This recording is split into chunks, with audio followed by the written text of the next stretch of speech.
오늘 말씀 저희가 함께 읽겠습니다. 사사기 3장 27절에서부터 31절입니다. 사사기 3장 27절에서 31절. 저하고 여러분하고 한 목소리로 함께 읽어보도록 하겠습니다. 시작. 그가 그곳에 도착해 에브라임 산지에서 나팔을 불자 이스라엘 자손들이 그를 앞장 세우고 그와 함께 산에서 내려왔습니다. 에훗이 말했습니다. 나를 따르라. 여호와께서 너희 원수인 모압 사람들을 너희 손에 주셨다. 그래서 그들은 그를 따라 내려가서 모압으로 가는 요단강 나루터를 차지하고 아무도 건너지 못하게 했습니다.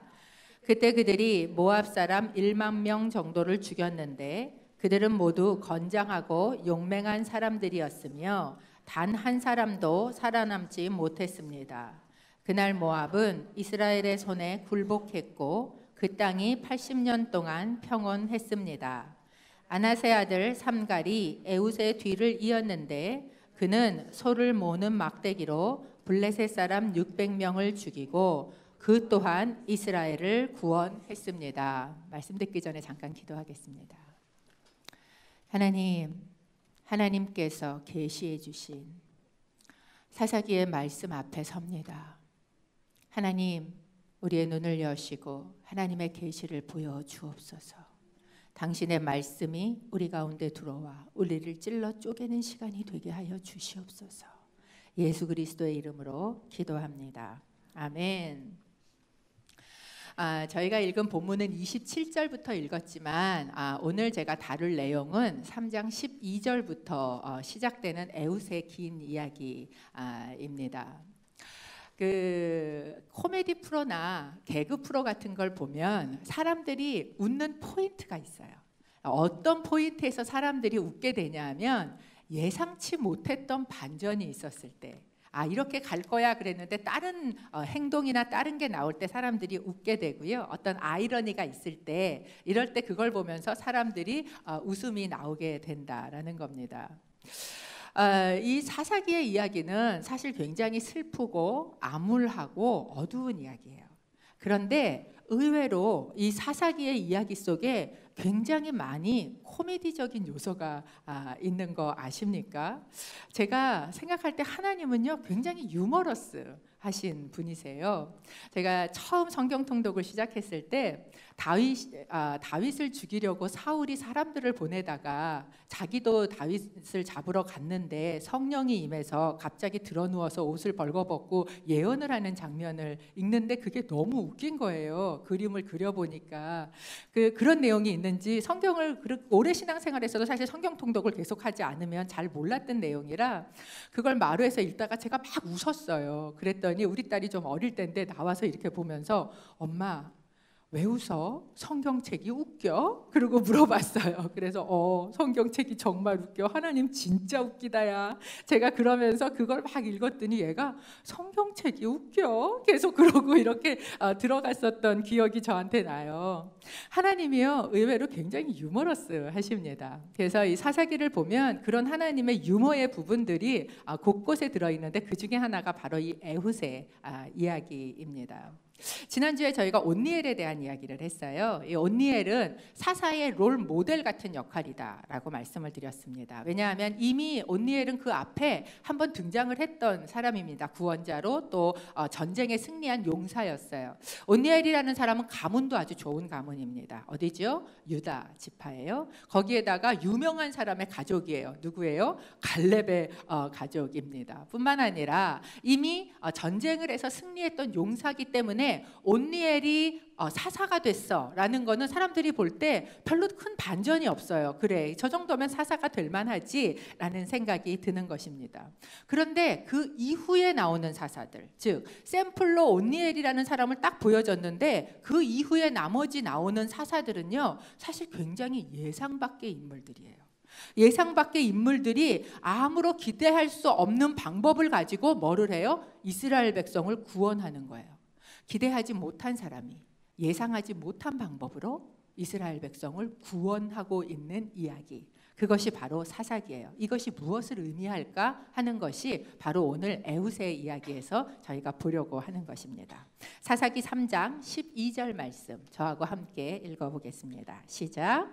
이스라엘 자손들이 여호와께서 보시기에 또 다시 악한 일을 저질렀습니다. 여호와께서 보시기에 그들이 악한 일을 저질렀기 때문에 여호와께서는 모압 왕 에글론을 강하게 해 이스라엘에 맞서게 하셨습니다. 이스라엘이 악을 행했다. 그런데 그냥 악을 행한 게 아니라 또 다시라고 이야기를 하고 있어요. 이게 이제 앞으로 여러분이 사사기를 읽으시면 계속해서 나올 문장이에요. 이스라엘 백성이 또 다시 여호와 앞에서 악을 행했다라는 거예요. 왜 이렇게 또 다시 이스라엘 백성이 악을 행하게 됐는가 하는 것이 사사기 3장 11절 우리 바로 읽은 본문 그 전에 보면 그러고 나서 그나스의 아들 온니엘이 죽을 때까지 40년 동안 그 땅이 평온했습니다 라고 이야기합니다. 그러니까 사사가 뭐해 있는 동안에는 살아있는 동안에는 그 땅이 평온했어요. 그런데 또 다시 악을 행했어요. 왜? 사사가 어떻게 됐다는 겁니까? 죽었다는 것입니다. 즉 사사가 다스리는 동안에는 굉장히 이스라엘이 평온한데 사사가 죽고 나니까 그 다음에 다시 이스라엘 백성이 악을 행했다라는 이야기를 저희가 보게 되는 것은 만약에 이스라엘 백성들이 구산 리사다임의 그 악을 통해서 고난을 겪고 그리고 거기에서 기적적으로 뭐를 경험했어요? 구원을 경험했잖아요. 이런 걸 경험함으로써 이스라엘 백성이 정말 회개를 했다면, 이스라엘 백성이 완전히 새 사람이 됐다면, 그렇다면 어떻게 합니까? 그 사사가 죽어도 그 평안이 계속됐겠지요. 그런데 여기 보여주는 것은 그렇게 되지 못했다라는 것을 저희에게 보여주고 있다라는 거예요. 이스라엘 백성은 완전히 새롭게 된 게 아니에요. 이스라엘 백성은 완전히 그 이전의 악으로 돌아가지 못할 의인이 된 게 아니었다라는 걸 저희에게 보여주고 있습니다. 이런 것들을 읽으면 저희 속에 이렇게 똑같은 짓을 맨날 반복해서 짓나? 이스라엘 백성은 참 이런 생각이 여러분에게 드십니까? 여러분 그게 우리예요. 그게 우리입니다. 우리가요 하나님의 은혜를 한 번 경험한다고 완전히 새로워지십니까? 내가 하나님의 은혜를 경험해서 정말 내 가슴이 뜨거워지고 내 눈에 감격의 눈물이 나오고 심지어 하나님이 나를 고치시고 나를 회복시키시는 기적적인 것들을 경험합니다. 그 경험하시고 이 자리까지 오셨지요. 그러면 한 번 그걸 경험했다고 여러분이 완전히 새로워지셨어요? 아니거든요. 그럼에도 불구하고 우리가 또 다시 돌아서요. 또 다시 죄로 돌아가요. 왜 그렇습니까? 우리의 본질 자체가 악이기 때문에 그래요. 우리의 본질 자체가 죄인이기 때문에 그래요.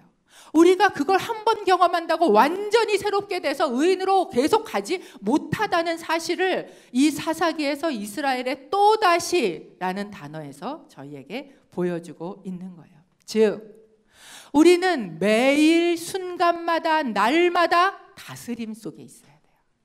그 다스림이 그나마 우리를 그 죄에서 구원하고 의롭게 평안하게 살아갈 수 있게 해주는 거예요. 그런데 그 다스림에서 조금만 밖으로 삐져나오면 어떻게 된다는 거예요? 우리 안에 있는 죄가요, 악이요, 확 다시 격발을 해서 일어나면서 어떻게 합니까? 우리를 사로잡는 거예요. 그래서 우리는 다스림 속에 있지 않으면 여러분 언제든지 그러므로 선자는 넘어질까 주의하라. 내가 한 번 그걸 경험했다고 내가 완전히 새로워지는 게 아니다라는 걸 우리에게 보여주고 있다라는 것입니다. 그렇게 하자 하나님께서 어떻게 하셨는가? 모압 왕 에글론을 강하게 하셨다. 그리고 강하게만 된 게 아니라 이스라엘을 어떻게 해요? 이스라엘을 맞서게 하셨다. 대적하게 하셨다라고 이야기를 합니다. 모압이라는 나라가 어떤 나라인가? 이 모압이라는 나라는요 이스라엘 백성이 출애굽해서 가나안으로 오는 중간에 민수기서에 보면 만나진 나라입니다. 원래 형제 국가예요. 이 모압이 어디에서 나왔습니까? 롯이라는 아브라함의 그 조카지요. 그 롯이라는 사람의 두 딸이 아버지랑 결혼을 해서 잠자리를 같이 해서 나오게 된 두 아이 중에 한 명이 이제 이 모압이지요.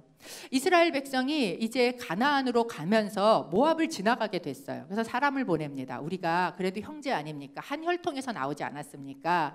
형제니까 우리가 그냥 글로 좀 가운데를 통과하게 해주십시오. 지나가면서 물도 사 먹고 밥도 사 먹고 우리가 다 값을 치르고 지나가겠습니다. 그랬더니 모압이 어떻게 했어요? No, 안 돼 그랬어요. 못 지나가. 너네는 우리 안으로 절대 못 들어와. 그래서 이스라엘 백성이 그 모압 국경을 삥 돌아서 가면서 고생하고 불평하고 불뱀 나오고 뭐 이런 사건을 이제 민수기에서 겪습니다. 이렇게 할 때 모압 왕이 어떻게 했는가? 모압 왕이 발락이라는 사람이었는데 이 사람이 이스라엘 백성을 저주해야 되겠다. 쟤네를 없애버려야 되겠다 이런 생각을 했어요. 그래서 당시에 가장 유명하던 점쟁이고 점술가인 발람이라는 사람을 초청해 옵니다. 그리고 그를 저주하려고 산꼭대기에 올라가서 계속 예물을 한참 드리고 저주하려고 하는데 저주할 수 있어요? 없어요? 없어요.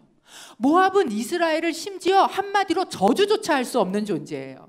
왜? 하나님께서 이스라엘의 하나님이 되시기 때문에. 그러면 내가 절대 안 되는 종족이구나, 내가 포기해야지 이러면 좋은데 발람이 그렇게 하지 않습니다. 그리고 어떻게 합니까? 발락의 꾀를 가지고 모압의 여자들을 보내요.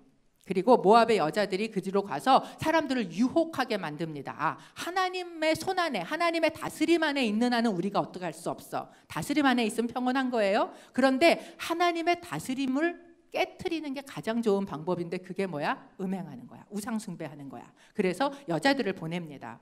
그렇게 해서 그들을 결국은 하나님 앞에 뭐를 받게 해요? 벌을 받게 했던 것이 이 발람의, 즉 모압이라는 나라의 특성이에요. 그러니까 모압은 하나님에 대해서, 이스라엘에 대해서 어떤 존재예요? 대적하는 존재다라는 것입니다. 그런데 이 모압이 어차피 이스라엘은 자기가 대적이 안 돼. 이 잽이 안 되는 존재예요. 그러니까 혼자 거기에다 할 수 없으니까 어떻게 합니까? 자기의 옆에 있었던 이웃이고 형제 국가인 암몬과 아말렉까지 다 끌어다가 전쟁을 벌입니다. 사사기 3장 13절 함께 읽어보겠습니다. 시작. 에글론은 암몬과 아말렉 사람들을 모아서 이스라엘을 패배시키고 종려나무 성읍을 점령했습니다. 지도 잠깐 보여주십시오. 아말렉이라는 나라와 암몬이라는 나라를 함께 끌어와서 그래서 모압이 전쟁을 벌였다라고, 연합군으로 전쟁을 벌였다라고 이야기합니다. 지금 여기가 지난번에 봤던 온니엘이 나왔던 드빌이라는 곳이고요. 지금 저희가 보고 있는 에훗이라는 사람이 바로 이 어느 지파예요? 이제 베냐민 지파에서 등장을 하게 됩니다. 이걸 보시면 지나가는 말이지만 마치 그 MRI를 찍는 것처럼, 정밀 진단을 하려면 MRI를 사람의 뼈를 단면으로 착착착착착 찍잖아요. 그것처럼 하나님께서 이스라엘을 사사기는 진단하시는 것 같아요. 그래서 이렇게 계속 뭐예요? 단층으로 마치 사진을 찍고 스캔을 뜨고 올라가는 것처럼 하나하나 보여주고 계시는 그림인데, 지금 이 지역 베냐민 지파 지역에서 일이 일어나기 전에 어느 땅이에요? 이 모압 땅의 사람 에글론이 지금 어디로 넘어왔다고 얘기하면 종려나무 성읍을 점령했다라고 이야기합니다. 종려나무 성읍이 혹시 어딘 줄 아십니까? 네? 여리고예요. 여리고를 종려나무 성읍이라는 별명으로 지었습니다. 그러니까 여리고는 지금 여기 보이세요 혹시? 네, 여기 여리고가 있어요. 여리고에 이 모압 사람들이, 모압의 에글론이 이쪽에 있는 암몬하고 그 다음에 아말렉은 어디에 있었냐면 이 밑에 광야 지역에 살고 있었던 유목민이 아말렉이었어요. 그러니까 암몬과 모압과 아말렉이 양쪽에서 뭐를 했다는 걸 보여주고 있습니까? 협공을 했다는 걸 보여주고 있는 거예요. 이렇게 하면서 와서 어디에 자리를 잡았냐면 이 여리고라는 거. 그러니까 모압이 여기로 올라오려면 어디를 당연히 치고 올라왔겠습니까? 르우벤을 치고 올라왔다는 얘기예요. 이미 르우벤을 치고 이기고 그 자리를 넘어와서 요단강을 건너서 이 여리고에다가 자기네 진지를 구축했다라는 것을 저희에게 보여주고 있는 겁니다. 여리고는 여호수아에 의해서 뭐 했던 성입니까? 이미 무너졌던 성입니다. 그리고 그 뒤에 다시 성읍 자체를 물론 사람들은 살고 있었겠지만 큰 성읍 자체를 세우기 전이기 때문에 아마 모압 왕이 와서 점령하기가 쉬웠을 겁니다. 성벽 문을 달거나 성벽을 건축하기 전이었을 가능성이 많이 있지요. 이렇게 해서 어떤 결과가 왔는가? 사사기 3장 14절에 보면 이렇게 이야기를 합니다. 그리하여 이스라엘 자손들은 18년 동안 모압 왕 에글론을 섬겼습니다. 결론은 무엇인가? 이스라엘이 모압 왕을 왕으로 섬기게 되었다라는 거예요. 사사기에 나오는 유명한 그 말이 무엇이에요? 당시에는 뭐가 없으므로? 왕이 없으므로.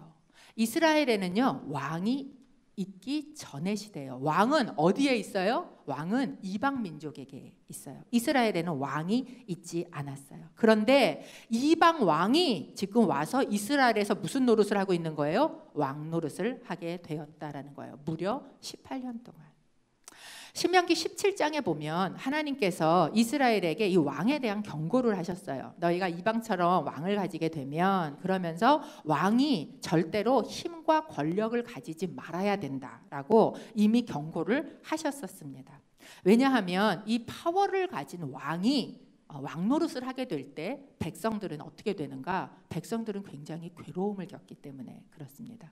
이 왕이라는 존재가 뭐예요? 힘을 가진 존재예요. 이 힘을 가지고 뭐예요? 누군가 가진 것들을 계속 빼앗아다가 자기가 취할 수 있는 존재가 바로 이 왕이라는 존재입니다. 그래서 이 권력을 가지고 계속 취해서 자기가 먹고 또 먹고 먹고 또 먹고, 지금 에그론 왕처럼 이 자기가 점령을 하고 또 그 나라에서도 뭐를 받아 먹어요? 곡물을 계속 받아 먹으면서 자기를 점점 살찌우는 존재가 이 왕이라는 존재라는 거예요. 그래서 상징적으로 보이는 거기도 하지만 이 에그론 왕이 실제로 어떤 사람이었는가? 사사기 3장 17절 함께 읽어보겠습니다. 시작. 그러고는 모압 왕 에글론에게 선물을 가져갔습니다. 에글론은 매우 이스라엘 백성이 모압 왕에게 선물을 가져갔다. 이거는 그냥 생일 축하합니다 이런 조그만 선물을 가져간 게 아닙니다. 이스라엘 백성 땅에서 나는 모든 것들을 이 왕이 뭐 하는 거예요? 곡물로 받아 먹는 거예요. 내가 다른 나라를 지금 점령했을 때는 식민지에서 받아서 챙기는 것들이 있지 않습니까? 그것을 지금 받아 먹었다는 거예요. 그렇게 많이 받아 먹다가 이 사람이 지금 어떻게 됐다는 거예요? 뚱뚱해졌다라고 이야기를 하고 있어요. 여러분, 이게 세상 왕의 모습입니다. 세상 왕은 권력을 가지고 있으면 끊임없이 어떻게, 이 사람 속에 있는 탐욕이요, 이만큼 먹었으니까 배부르니까 안 먹겠다, 이게 아니에요. 진짜 인간의 위도 그렇대잖아요. 너무 배가 불러서 100%꽉 차가지고 아유 숨도 못 쉬겠다, 디저트 먹으러 가자 라고 이야기하고 디저트를 또 먹는 게 인간의 위라고. 근데 사진을 찍었더니 진짜 디저트 먹으러 가자라는 말을 듣는 순간 위가 막 움직여서 음식을 한쪽으로 밀어서 한쪽에 이렇게 자리를 만든대요. 그래서 아유 밥배 따로 있고 떡배 따로 있고 케이크배 따로 있고, 이게 진짜 위가 그렇게 한답니다. 여러분, 이 사람의 탐욕이라는 게요, 이만큼 먹어서 배부르니까 난 그만 먹어. 짐승은 그렇게 해요. 그런데요, 사람은 그렇게 하지 않습니다. 탐욕은요, 끝이 없어요.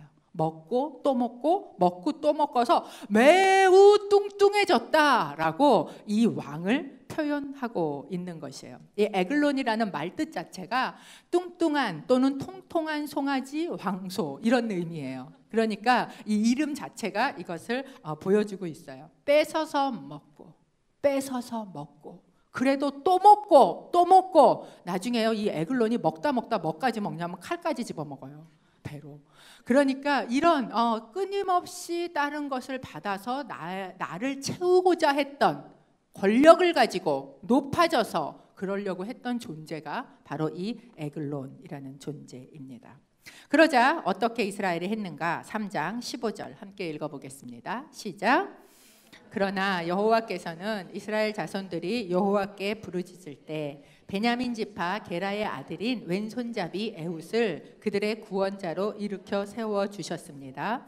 이스라엘 자손들은 모압 왕 에글론에게 바칠 선물을 그를 통해 보냈습니다. 그러자 이스라엘 백성이 어떻게 했는가? 여호와께 부르짖었다라고 이야기를 하고 있어요. 이 여호와께 부르짖었다. 그제서야 얼굴을 누구를 향해서 돌렸다?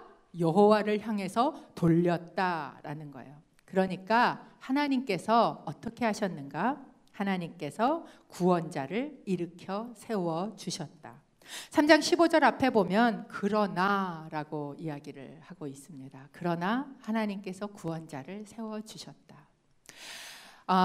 신명기에 보면 하나님께서 신명기 28장에 이스라엘 백성에게 미리 경고하셨어요. 가나안 땅에 들어가기 전에 경고를 하시면서 네가 나에게 순종하면 이렇게 복 받을 거고, 네가 나에게 순종하지 않으면 이렇게 저주받을 거야. 그러면서 이 저주 내용을 길게 쓰셨잖아요.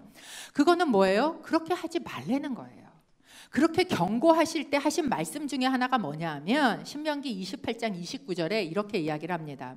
정오에 네가 어둠 속에 다니는 눈먼 사람처럼 더듬고 다닐 것이며 네가 하는 모든 일이 번성하지 못할 것이다. 날마다 너는 학대받고 약탈만 당하겠으나 아무도 너를 구해줄 자가 없을 것이다. 왜? 네가 나에게 순종하지 않았기 때문에. 네가 내 밑으로 들어오지 않았기 때문에. 하나님이 미리 경고하셨어요. 여러분, 하나님은요 한 번도 가르쳐주지 않고 갑자기 뒤통수를 때리시는 법이 없어요. 우리가 어린애를, 우리 자식을 야단칠 때도 갑자기 가서 애를 뒤통수를 때리는 부모는 정말 비인격적인 부모입니다. 데려다 앉혀놓고 너 그렇게 하면 안 돼, 이렇게 하면 엄마가 너 때릴 거야, 경고도 주고, 그리고 그 다음에 매를 들고 때리는 거 아닙니까? 이게 인격적으로 자녀를 대하는 방법이잖아요. 하나님께서 굉장히 인격적으로 우리에게 이미 경고하시고, 여기 한 번만 말씀하신 게 아니에요. 여러 번 말씀하셨어요. 그러면서 뭐라고 하셨냐면 네가 그렇게 약탈을 당할지라도 너를 뭐 해줄 사람이 없을 것이다? 구원해 줄 사람이 없을 것이다. 그러나 부르짖을 때 하나님께서 뭐 하셨다는 거예요? 구원자를 일으켜 세워 주셨다는 거예요. 여러분, 이것이 은혜예요. 은혜. 하나님 경고하셨고 다 아는데도 불구하고, 솔직히 여러분, 하나님이 뭘 원하시는지 몰라서, 그거 싫어하시는지 몰라서 그거 하세요? 알잖아요. 이미 다 하나님 얘기하셨잖아요. 그런데도 불구하고, 그런데 내가 그걸 하는 거예요. 그걸 하는 거예요. 왜 그걸 합니까? 탐욕 때문에 합니다. 내 안에 욕심이 있는 거예요. 이 에글론처럼 더 뺏어서 내 안을 채우고 싶은 그런 욕심이 내 안에 있으니까 하나님께서 그렇게 이야기하셨는데도 불구하고 그것을 자꾸 또 해서 내 안에 탐욕 덩어리를 키우는 거예요. 그렇게 할 때, 그때 그걸 탐욕을 그래서 따라 가다 보면 어디에 가 있어요? 거기에 내가 종노릇하고 있어요. 내가 그걸 다스릴 것 같죠? 아니에요. 죄를 내가 짓지 않습니까? 그러면 내가 죄를 다스리는 것 같아요? 근데 죄를 짓는 순간 죄가 나를 다스립니다.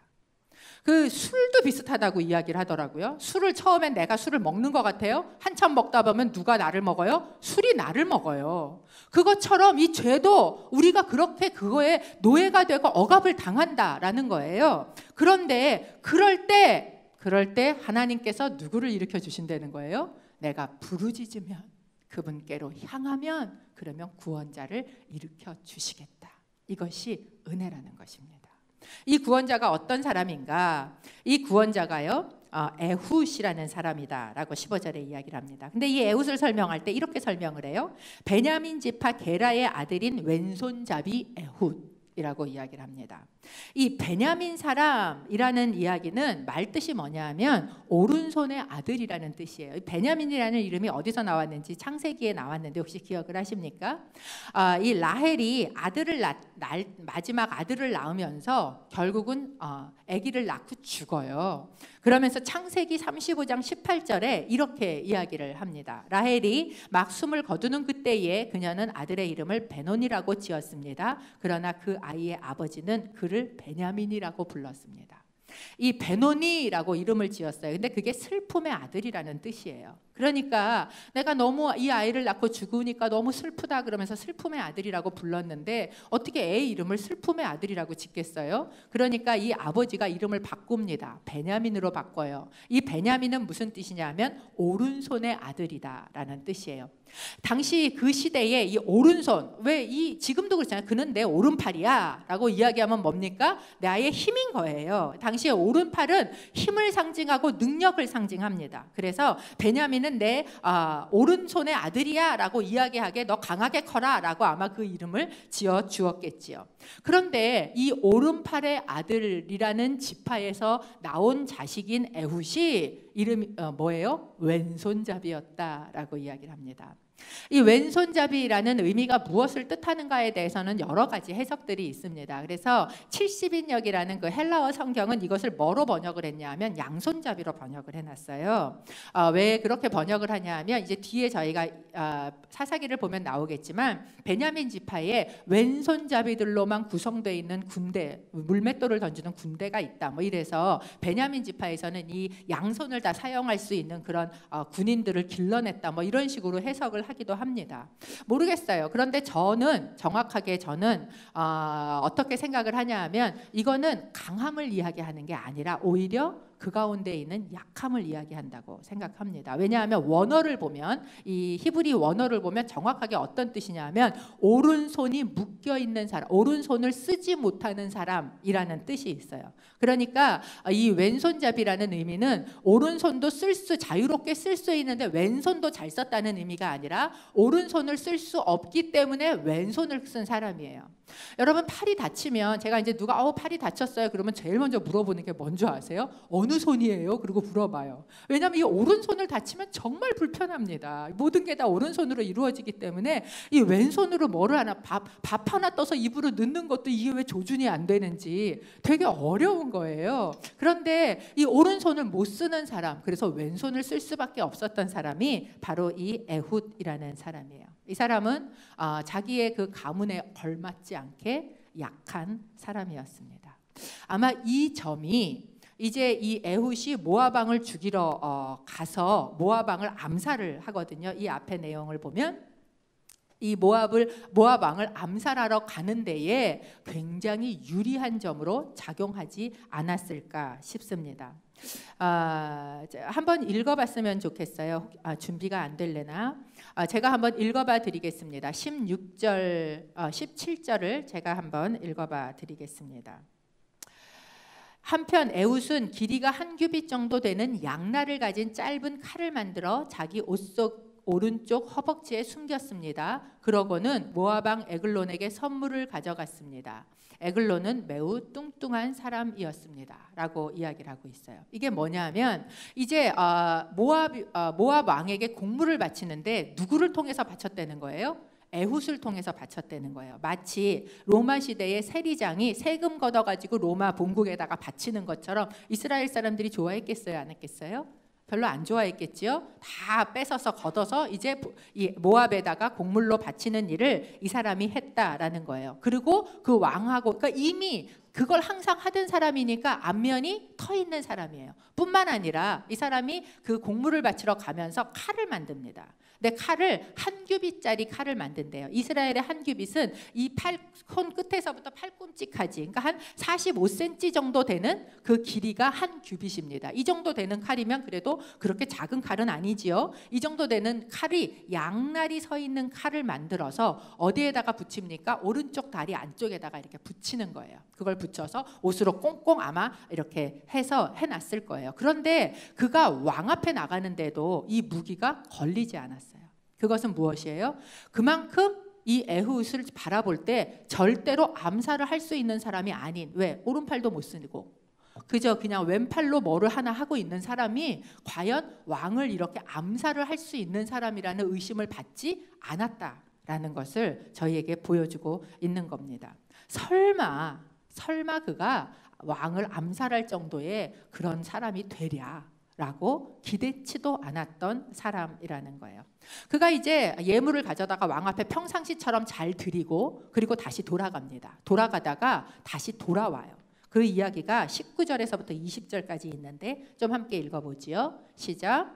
그러고는 길갈 근처에 있는 우상들이 있는 곳에서 다시 발길을 돌려 자기만 되돌아와서 말했습니다. 왕이여, 제가 왕께 은밀히 드릴 말씀이 있습니다. 왕이 조용히 하라라고 말하자 그의 모든 신하들이 밖으로 나갔습니다.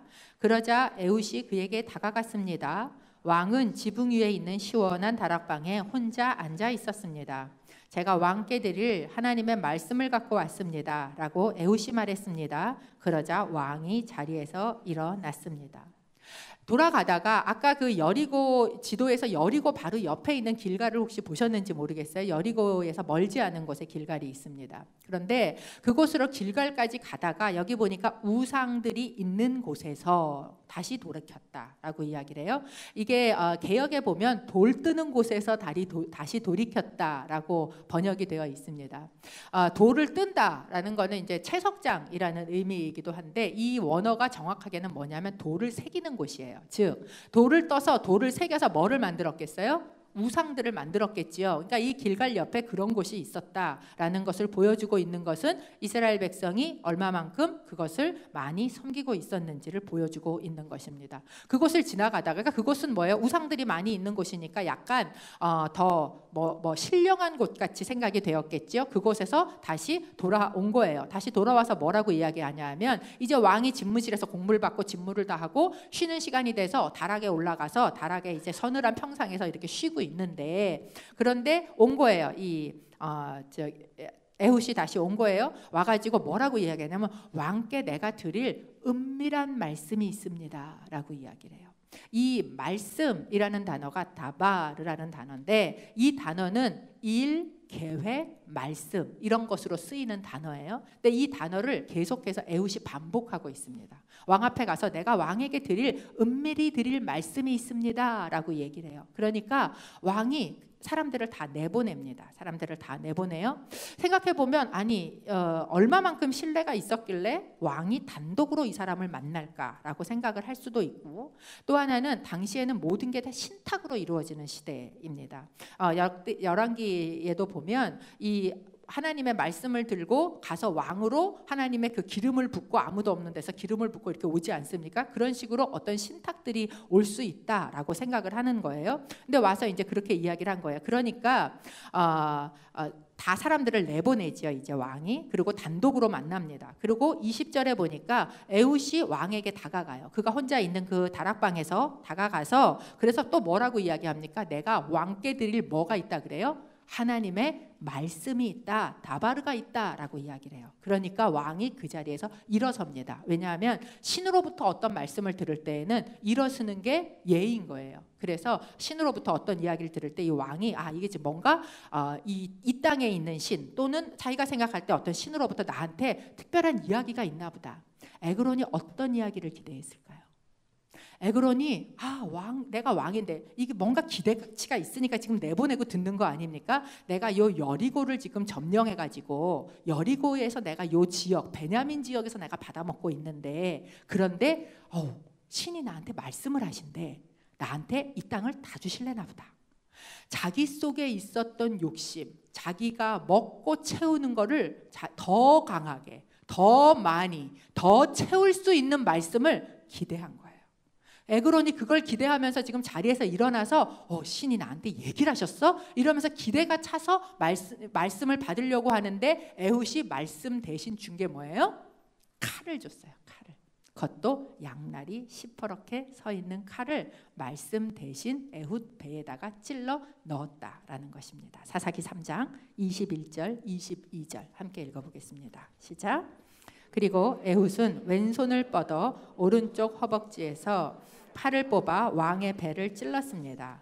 칼의 손잡이도 칼날을 따라 들어갔습니다. 에훗이 칼을 왕의 배에서 빼내지 않아 몸속의 지방이 칼날을 감싸고 등 뒤로 나왔습니다. 얼마나 뱃속에 지방이 많았으면 칼이 맞았는데 피가 안 나고 지방이 기름이 나왔는지 진짜 이 뱃속에 기름이 가득 찬 인간이구나 라는 것을 보게 됩니다. 이 기름이 얼마나 미끈덩미끈덩하게 이걸 잡아먹었는지 이 칼날 손잡이까지 뱃속으로 들어갔다라고 이야기를 해요. 제가 이걸 읽으면서 떠오른 그 사진 하나가 있어요. 한국 그 지하철에서 누가 앞에 있는 아줌마 사진을 하나 캡처를 떠서 올렸어요. 이 아줌마가 이 원피스를 입으시고 이 지하철에 앉아 계셨는데 분명히 앉아 계실 때는 꽃무늬가 없었거든요. 그런데 이분이 자리에서 일어나자마자 뱃속에서 꽃이 이만한 나왔던 그 사진이 제 속에 이렇게 떠오르는 거예요. 그러니까 이렇게 서 있을 때에는 칼이 들어갈 수 있었는데 이 사람이 칼을 맞고 꼬부라지니까 이 칼이 그 뱃속으로 들어가 버렸구나라는 그림이 저한테 이렇게 확 그려지더라고요. 여기에 보면 그렇게 칼이 뱃속으로 들어가서 그래서 등 뒤로 나왔습니다 라고 이야기를 해요. 그런데 원어에 보면 사실 등 뒤라는 말이 없고, 그리고 뭐가 나왔는지가 지금 여기 보면 분명치 않잖아요. 근데 이제 원어에 보면 분명히 단어가 하나 등장합니다. 뭐가 나왔다고 그러냐면 하파르쉐돈이 나왔다라고 이야기를 해요. 이 하파르쉐돈, 파르쉐돈이라는 말은 무슨 뜻이냐면 두 발 사이라는 뜻인데, 여러분 한번 그림을 그려보세요. 우리가 볼일을 볼 때 두 발 사이에 뭐가 있어요? 예, 그게 있죠. 그게 있는 거예요. 그래서 이 이스라엘 사람들은 뒤에 보면 이제 발을 가리운다 라고 이야기할 때에는 바로 이 볼일을 본다라는 뜻으로 해석을 해요. 이게 더러운 말이기 때문에 그것을 그냥 쓰지, 저속한 말이니까 똥 싼다 이렇게 안 쓰는 거예요. 발을 가린다 이렇게 쓰는 겁니다. 그래서 이제 뒤에 저희가 그 사무엘서에도 보면 사울이 발을 가리러 어디를 들어가요? 동굴에 들어가잖아요. 이게 발을 가리는 게 뭐예요? 두 발 사이에, 이게 이제 이 정확한 단어가 두 발 사이 또는 항문이라는 뜻도 있어요. 그래서 이게 정확하게 말하는 뜻은 뭐냐면 배설물, 즉 똥이에요. 그런데 그것이 나왔다는 거예요. 그러니까 이 본문을 보면 마치 칼이 배를 뚫고 들어가서 이 뒤까지 나온 것처럼 이렇게 얘기가 되어 있는데, 정확하게 원어를 저희가 보면 어떻게 되냐면 에훗이 왼손으로 오른쪽 허벅지 안쪽에 있던 칼을 뽑아서 이 에글론의 배를 찌르니까 이 칼이 뱃속으로 들어가면서 안으로 접혀서 배가 확 접히면서 이것까지 다 먹고, 그리고 이 안으로 들어가서 관통을 한 거예요. 장을 잡고 있었던 근육을 찌른 겁니다. 그러니까 장이 이렇게 잡혀 있으면서 항문까지 근육이, 괄약근까지 같이 있는데 이 근육을 잘라버리니까 어떻게 돼요? 관약근이 풀려버린 거예요. 그러면서 뭐가 난 거예요? 뱃속에 있었던 똥덩어리들이 나온 거예요. 그러니까 에글론은요, 이 뱃속에 뭐만 가득한 사람이에요? 예, 똥과 기름이 가득한 사람이에요. 이것이 바로 에글론의 모습이다라는 거예요. 그래서 신하들이 이제 그렇게 해놓고서는 밖으로 빨리 나와갖고 문을 막 걸어 잠그고 도망을 갔지요. 근데 이제 신하들이 왕이 왜 우리를 안 부르시지? 그리고 이제 그 안쪽으로 올라가서 이렇게 보는데 밖에서 뭐가 냄새가 지독하게 나는 거예요. 그러니까 우리 왕께서 발을 가리우시는구나. 그러면서 아무리 기다려도 기침이 없으시고 기척을 안 하시고, 변비래도 너무 심하시네, 많이 드시더라 막 이러면서 이제 밖에서 계속 오래 기다렸다라고 이야기를 하고 있습니다. 결국 문을 따고 들어가니까 뭐에 있어요? 죽어 있는 그 시간 동안 에훗이 뭐 하는 거예요? 도망갈 시간을 번 거예요. 그러니까 결국 뭐 때문에 에훗이 도망갈 수 있었어요? 똥 때문에. 네, 그게 바로 이제 이 이야기 스토리예요. 여러분, 이 사사기가 사실 온니엘 같은 경우는 샘플로 준 거고, 이제 에훗이 거의 진짜 사사로서는 첫 번째 등장하는 사사인데, 이 사사가요 좀 등장했으면 멋있게 전쟁을 치르고 이스라엘을 구원하고 뭐 이래야 되지 않습니까? 그런데 똥냄새 가득한 이 암살을 하고, 그리고 그것 때문에 도망을 가고, 그렇게 해서 이스라엘을 구원하는 정말 되게 지저분하고 기대하지 않은, 아니 이런 방법으로 이스라엘을 구원한단 말이야? 뭐 이렇게 생각이 드는 정말 더럽고 지저분하고 별로 우리가 기대하지 않은 방법으로 에훗이 이스라엘을 구원하고 있다라는 거예요. 그런데 그 방법을 통해서 하나님께서 이스라엘을 구원하시고 당신 앞에 있는 에그론을 죽이실 수 있다라는 겁니다. 여러분, 이 사실은 우리에게 굉장히 큰 소망이 됩니다. 여러분, 우리의 삶에 에그론이 있어요. 에그론이 어디에 있으셔요? 내 눈앞에 있는 그 사람이 에그론인 것 같으세요? 에그론은요, 사실 우리 안에 있습니다. 우리 안에 내가 하나님을 조금만 벗어나기만 하면 뭐해요? 마치 내 속에 거머리 두 딸이 있어서 다고다고 하는 것처럼 먹어도 끝이 없는 것 같은 탐욕이요, 점점 어떻게 돼요? 강성해져요. 그래서 그 강성함으로 이 탐욕이 나를 뭐 하는 거예요? 억압하는 거예요. 나를 억압해서 마치 내 삶의 에그론처럼 내 삶을 이게 다스려버려요. 하나님이 다스리는 걸로 내가 살아야 되는데, 우린 그렇게 구원을 받았는데 에그론이 나를 다스리는 거예요. 내 탐욕이, 내 욕심이, 정말 이 더러운 냄새 나는 것이 가득한 것이 내 삶을 다스리게 되는 이런 에그론이 우리의 삶 가운데 있다라는 거예요. 그런데 그 에그론을 무엇으로 죽이는가? 에훗이 우리에게 얘기해주고 있어요. 뭘로 죽여요? 말씀으로 죽이는 거예요. 말씀으로. 내가 하나님의 말씀이 있습니다 라고 이야기해요. 그러면서 뭐를 줍니까? 양날이 시퍼렇게 선 칼을 주는 거예요. 히브리서 4장 12절은 저희에게 이렇게 이야기를 하고 있습니다. 함께 읽어보겠습니다. 시작. 하나님의 말씀은 살아있고 힘이 있으며 양날선 어떤 칼보다도 더 예리해 혼과 영과 관절과 골수를 찔러 쪼개기까지 하며 마음의 생각과 의도를 분별해 냅니다. 마치 하나님의 말씀은 에그론 뱃속에 찔러 넣은 칼처럼 이 칼이 어떻게 돼요? 양날이 시퍼렇게 서서 우리 안에 모든 생각과 의도와 탐욕과 이것을 뭐예요? 찔러 쪼개는 거예요. 그거를 분별해 내는 겁니다. 그렇게 한 다음에 이것을 어떻게 하는 겁니까? 이것을 하나님 앞에 드리는 겁니다. 제가 레위기 강해를 할 때 여러분하고 한번 이야기를 한 적이 있는데, 제가 레위기 큐티를 할 때예요. 근데 속죄제, 죄를 지은 거에 대한 속죄제를 드리는 장면을 제가 큐티를 하는데, 레위기 4장 8절 9절입니다. 이렇게 이야기를 하고 있었어요. 그는 속죄제물인 황소의 모든 기름, 곧 내장을 덮고 있는 기름과 내장 주위에 있는 모든 기름과 콩팥 2개와 그 위, 곧 허리 위에 기름 부위와 간 거풀을 콩팥과 함께 떼어내야 한다. 그리고 이 가운데 있는 기름들을 다 걷어서 어떻게 해야 하는가? 하나님 앞에 제물로 드려서 그거를 태워버려야 한다라고 이야기를 하고 있습니다. 제가 이 말씀을 큐티하면서 하나님, 내가 하나님 앞에 속죄제를 드리기를 원합니다. 그래서 마치 양의 배를 이렇게 가르듯이, 황소의 배를 가르듯이 제가 제 배를 가르고 하나님 앞에 이것을 기름을 걷어내는 작업을 하겠다고, 하나님 배를 가릅니다 이러면서, 이제 상상이라 그랬어요. 진짜로 그랬다는 게 아니고, 제가 이제 주님 앞에 이거를 이 속죄제를 그날 드리는데, 큐티를 하면서 속죄제를 드리는데요, 제가 이 배를 하나님 말씀의 칼을 가지고 이렇게 가르고 보는데, 이 내장과 내 장기, 콩팥과 이 내 뱃속에요 가득해 있는 기름이, 허연 기름이 뭉글뭉글해서 이 칼날을 가지고 그 기름을 꺼내려고 그러면 이게 완전 미끈미끈하게 이 묻어나는 그 기름 덩어리를 제가 제 눈으로 보면서, 그러면서 하나님, 제 속에 이렇게 이 기름 덩어리와 같이 더러운 탐욕이, 이 욕심이, 하나님, 이게 끊임없이 올라와서 이것을 어떻게 할 수가 없습니다. 이걸 다 끄집어내서 하나님 앞에 드리고, 그리고 내가 하나님 이거를 태워버립니다 라고 큐티했었던 기억이 제가 납니다. 이 말씀을 보는데, 그렇구나, 이 탐욕 덩어리, 똥덩어리 같은 이 에그론이 여러분 우리 뱃속에 이 기름이 있는 거예요.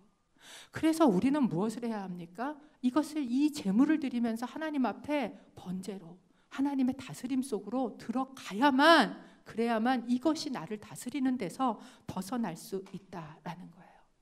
당시 이렇게 이스라엘을 구원했던 이 사사 에훗은요, 영원한 사사는 아니에요. 이 사사 이후에 또 사사가 필요해요? 안 해요? 또 필요해요. 반복적으로 필요한 거예요. 그럼에도 불구하고 이 약한 왼손잡이 에훗은, 이 사사는 우리에게 무엇을 보여주고 있는가? 영원한 것을 보여주고 계시는 거예요. 영원한 것. 그 영원한 구원자, 일시적인 구원자, 마치 당시에 있었던 속죄 제사가 그때 그걸로 죄를 사하면 완전히 영원히 죄가 사해져요? 아니잖아요. 죄 지으면 또 가야 되는 것처럼, 마치 율법은 영원한 것의 모델이 되었던 것처럼 이 사사 또한 영원한 사사의 뭐가 되고 있는 거예요? 예표가 되고 있다라는 것이에요. 이거는 임시 변통이에요. 그런데 이 임시 변통인 사사를 통해서, 연약한 왼손잡이 에훗을 통해서 우리가 바라보는 건 뭐예요? 영원하신 구원자를 바라보는 거예요. 영원하신 구원자 누구십니까? 바로 예수 그리스도세요. 이 예수 그리스도가 우리를 다스릴 때 우리 안에 있는 뭐가 죽어나갑니까? 에그론이 죽어나가는 거예요. 그 말씀으로 우리 안에 있는 기름들이 제거되는 거예요. 그가 죽어나가고, 그리고 그가 우리를 영원히 구원하신다라는 거예요.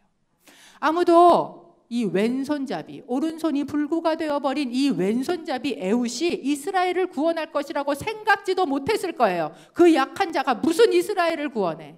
그런데 여러분, 예수님도 똑같으셨어요. 나사렛에서 무슨 선한 게 나올 수 있어. 예수님이 그 온 세상을 구원하실 거라는 건 아무도 기대할 수 없었어요. 그분은 어떤 분이셨기 때문에? 약한 분이셨기 때문에.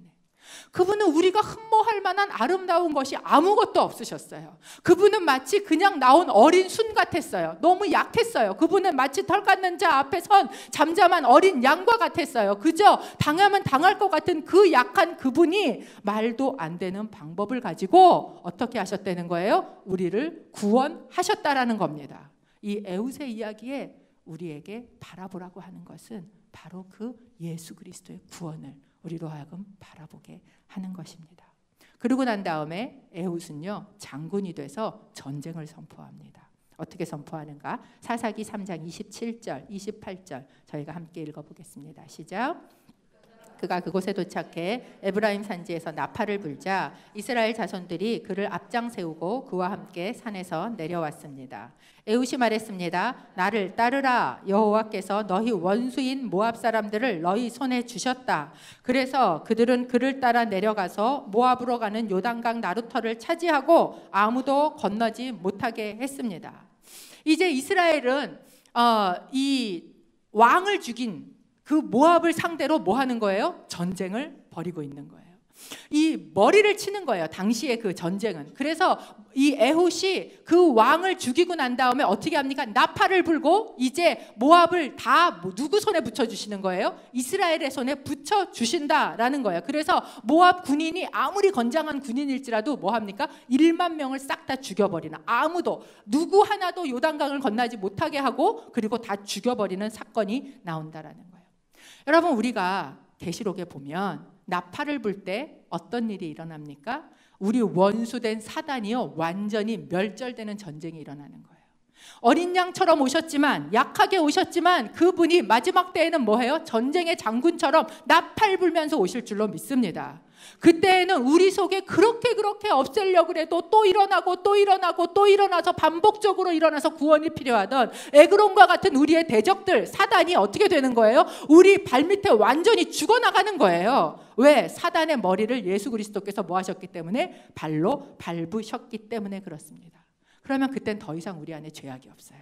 우리 안에 탐욕이 없어요. 우리 안에 슬픔이 없어요. 병이 없어요. 그리고 그 생명수 신의 강가에 저희가 서 있게 된다라는 것입니다. 그 결과가, 그래서 이 에훗의 전쟁을 치르고 난 이후의 결과가 무엇입니까? 80년간의 평안이었어요. 80년 동안 이스라엘이 평온했더라라고 이야기합니다. 이 80이라는 숫자가 저희에게 주는 의미는 무엇입니까? 인생이요, 약하면 70이고 강건하면 무엇이라 그래요? 80이라 그래요. 일생 동안. 그들의 일생 동안 하나님이 주신 평안이 있었다라는 거예요. 이 평안이요, 이미 우리에게 온 것입니다.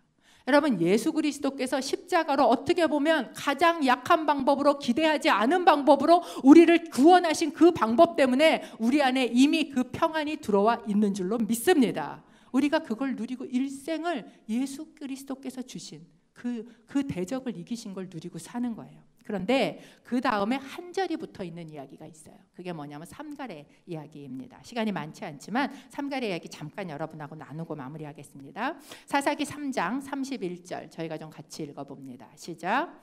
아낫의 아들 삼갈이 에훗의 뒤를 이었는데 그는 소를 모는 막대기로 블레셋 사람 600명을 죽이고 그 또한 이스라엘을 구원했습니다.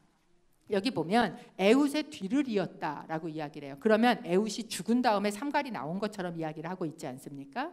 그런데 4장 1절에 보면 에훗이 죽은 뒤에 이스라엘이 또 악을 행하여 드보라가 나오는 사건이 에훗이 죽은 뒤라고 이야기를 합니다. 그러면 도대체 이 삼갈이 에훗의 뒤를 이었다는 건 뭐를 의미하는가? 이건 에훗이 죽은 다음이 아니라는 거예요. 에훗이 구원한 사건이 있고 난 이후에 삼갈이 그 뒤를 이었다라고 이야기를 하고 있는 겁니다. 여기에 보면 이 삼갈이라는 사람이 어떤 사람이냐 하면 아낫의 아들이다라고 이야기를 해요. 이 삼갈이라는 단어가 유대인의 이름이 아닙니다. 이 이름이 이제 이 고고학적으로 보면 고대 히타이트 족속 왕의 이름으로도 등장을 하고요. 또한 후루 족속이라는 그 미디안 족속의 신의 이름도 삼갈이라는 이름이 등장을 해요. 그리고 제가 지난번에 이스라엘 땅 하나에 있었던 그 신들의 이름 중에 누가 있다 그랬어요? 아낫이라는 여자 신이 있다고 말씀을 드렸죠. 이 아낫이라는 신이 전쟁과 사랑의 여신이었다. 그래서 섬기는 세 여신 중에 한 명이 바로 아낫이었다라고 이야기를 말씀을 드렸습니다. 이것은 뭐냐하면 이 삼갈이라는 사람이 유대인이 아니라 이방신 아낫의 아들이다라는 건 아낫을 섬기는 집안이라는 얘기예요. 즉 아낫을 섬기던 그 집안의 이방인의 자식이다라는 것을 저희에게 보여주고 있는 거예요. 이건 이 사람은 절대로 이스라엘을 구원할 사사가 될 만한 사람입니까? 아닌 사람입니까? 아닌 사람이다라는 것을 보여주지요. 이미 에훗에 의해서 구원을 받고 그리고 80년간의 에훗이 죽을 때까지 80년간의 뭐가 있었어요? 평온함이 있었다라고 이야기를 해요. 그런데 그 사이에 삼갈의 시점이 어느 시점인지는 알 수 없지만 여기 보니까 몇 년을 압제를 받았다 또는 몇 년을 있었다 연도가 나오지 않잖아요. 그냥 구원했다는 사건만 저희에게 나오고 있지 않습니까? 이것은 저희에게 무엇을 보여주는가? 모압이라는 큰 대적 1만 명을 치르는 그 전쟁을 에훗을 통해서 일어났을지라도 이스라엘의 그 삶 가운데 뭐가 있다는 걸 보여줘요? 블레셋이란 대적이 있다는 걸 보여줘요. 이 전쟁은 그렇게 큰 전쟁은 아니에요. 600명을 죽이는 전쟁이에요. 그렇지만 이 전쟁이 그들의 삶 가운데 있다라는 것을 보여줍니다. 마치 예수 그리스도를 통해서 우리가 구원을 받았지만 그리고 여러분 큰 그림에서 이미 예수 그리스도께서 그 왕을 죽이셨기 때문에 우리 안에 뭐가 이미 임했어요? 우리 안에 이미 평안이 임했어요. 우리는 그 평안을 누리고 사는 거예요. 그럼에도 불구하고 우리의 삶에 어떤 게 있어요? 작은 전쟁들이 있다라는 걸 보여주고 있는 거예요. 마치 목욕을 했으니까 목욕할 필요는 없어요. 뭐는 씻어야 돼요? 발은 씻어야 되는 것처럼 이 삼갈의 이야기는 저희에게 그것을 보여주고 있어요. 그래서 기간이 없고 언제든지 있을 수 있는 이야기로 저희에게 등장을 하고 있는 거예요. 그런데 그 삼갈이 이 전쟁을 이기는 방법이 굉장히 희한한 걸 가지고 이겨요. 그게 뭡니까? 소 모는 막대기예요. 소 모는 막대기. 한 2, 3m 되는 소를 몰 때 쓰는 그리고 진흙 떨어내고 이러는 데 쓰는 이 그 소 모는 막대기를 가지고 이스라엘을 구원하는 그 전쟁에서 승리하는 이야기가 나오고 있다라는 거예요. 이 사람들이 생각할 때 소 모는 막대기 그게 무슨 전쟁 무기가 될까 싶은 걸 가지고 지금 이 전쟁에서 승리를 하고 있다는 거예요. 여러분 이건 무엇을 보여줍니까? 이것은 정확하게 십자가를 보여줘요. 아마도 사람들은 생각했을 거예요. 여러분 십자가는요 사단을 이길 수 있는 방법이 절대로 아닌 것 같아요. 그것은 그냥 막대기고 그것은 뭐에 불과합니까? 형틀에 불과해요. 그런데 우리가 전혀 상상하지도 전혀 생각하지도 못한 방법인 십자가라는 방법으로 뭐를 하는 거예요? 우리의 삶에 예수 그리스도께서 이미 이기신 그 전쟁에서 또한 우리의 삶에 일어나는 블레셋과 같은 대적을 싸워서 이기는 전쟁에도 무엇을 가지고 이긴다는 걸 보여줍니까? 이 십자가. 삼갈의 소모는 막대기와 같은 정말 너무나 약하고 아무것도 아닌 것 같은 것을 가지고 우리가 이 전쟁에도 이길 수 있다라는 것을 저희에게 보여주고 있어요. 왜 십자가가 그런 능력이 되는가? 그것이요 주님의 약해지시기 때문이기 때문에 그래요. 여러분 주님의 길이 보이세요? 주님의 길은요 정말 그분은 하나님의 본체셨어요. 그분만큼 강한 분이세요. 근데 그분이 어느 만큼 약해지셨어요? 이 땅 가운데 오실 만큼 약해지셨어요. 그렇게 약해지신 것 정도가 아니라 그분이 어느 만큼 더 낮아지셨어요? 십자가의 죄인으로 날 만큼 약해지셨어요. 즉 주님의 길은요 올라가는 길이 아니에요. 주님의 길은요 내려가는 길이고 점점 더 뭐해지는 길이에요? 점점 더 약해지는 길이라는 거예요. 그런데 우리가 그 예수 그리스도를 붙든다는 것, 그 예수 그리스도의 십자가를 든다라는 것은 우리에게 무엇을 의미합니까? 그것은요 우리도 똑같이 뭐해진다는 걸 의미해요? 약해진다는 걸 의미해요. 약해진다. 우리가 약해지는 거예요. 여러분 우리가요 약해지는 것이 우리의 살 길이고 우리의 강함인 줄 아십니까? 우리의 가장 큰 문제는요 약해지기 때문에 오는 게 아니에요. 우리의 가장 큰 문제는 우리가 강해지기 때문에 오는 거예요. 끊임없이 우리의 시선은 더 높은 곳으로, 더 높은 곳으로, 더 높은 곳으로 가려고 해요. 더 가지고 더 높아지고 더 가지고 더 높아지고, 그게 우리가 그리는 그림이고 우리의 길이기를 바래요. 그런데 예수 그리스도의 십자가를 손에 들고 간다는 건 무엇을 얘기하는가? 주님처럼 더 낮아지고 더 작아지고 더 가난해지고 더 비참해지고 더 더러워지는 걸 의미한다는 거예요. 여러분, 그렇기 때문에 우리가 예수를 믿고 우리가 말씀을 읽고 더 예배를 하고 그러면 우리 안에 어떤 게 있어야 되는가? 우리가 더 약해져야 돼요. 약해져야 합니다. 우리가 더 약해진다라는 것은 무엇인가? 그것은 내가 하나님의 다스림 속 가운데 들어가지 못하면 나는 어느 순간에 그 죄악이 내 속에서 튀어나와서 나를 억압하고 내 속에 에그론이 말도 못하게 강성해진다라는 것을 인식하고 고백하고, 하나님, 나는 그것 아니면 나는 언제든지 이 에그론의 억압을 받을 수밖에 없습니다. 마치 사도 바울이 시간이 지나니까 뭐라고 고백을 해요? 오호라, 나는 공고한 사람이로다. 이 사망의 몸에서 누가 나를 건져내랴? 예수 그리스도의 십자가밖에는 없구나 라는 고백이 터져 나온 것처럼, 여러분, 우리가 신앙생활을 더 깊이 해간다는 건 뭐를 의미합니까? 이 자리, 이 약함의 자리에 들어간다라는 것을 의미한다는 거예요. 그 자리로 들어갈 때, 여러분, 이것을 붙들 때 에그론 강해 보여도요, 에그론 죽이는 거 하나님 금방 하세요. 일도 아니에요. 블레셋 철병거 가지고 있는 것 같아요. 소모는 막대기 같은 십자가 하나 가지고 다 없앨 수 있는 거예요. 그걸 두려워할 필요가 없는 겁니다. 우리가 해야 되는 건 무엇인가? 약해지는 거예요. 진짜 약해지는 거예요. 그리고 그 소모는 막대기와 같은 십자가, 그것을 붙들고 주님, 저는 사사이신 주님의 다스림 속에 있어야 살 수 있습니다 라고 고백하는 것, 이것이 여러분의 강함인 줄로 믿습니다. 제가 이 말씀 준비하면서 그러면서 참 마음이 굉장히 많이 아팠던, 하나님이 제게 주신 말씀이에요. 그게 뭐냐 하면, 목사가 되는 게 저한테는 굉장히 힘든 일이구나. 제일 힘든 일이구나. 왜? 자꾸 강해져요. 자꾸 강해지려고 그래요. 뭐를 더 가지고, 뭐를 더 유능해지고, 뭐를 더 내 안에 채우고 더 강해지고, 그게 너무 버거운 거예요. 하나님, 제가 목사라는 타이틀이 없을 때는 이러지 않았어요. 하나님, 제가 정말 하나님밖에, 그 약함밖에는 제가 아니었는데, 내가 뭐를 가지고 있으니까, 타이틀 가지고 그러고 있으니까 자꾸 더 강해지고 더 강해지려는 나를 하나님, 약하게 되는 게 어려워요. 여러분, 무엇으로 여러분을 자꾸 강하게 만들고 가려고 하세요? 약해지는 거 두려워하지 마시기를 바랍니다. 때로 하나님이 당신을 병으로, 상황으로, 또는 가난으로 여러분을 약하게 만드실 때, 여러분, 그 약함은요, 두려운 일이 아니에요. 그것은 나로 하여금 주님의 강함을 경험하게 되는 일인 줄로 믿습니다. 우리가 힘써야 할 것, 그것은 약해짐입니다. 저희가 함께 기도하기를 원합니다.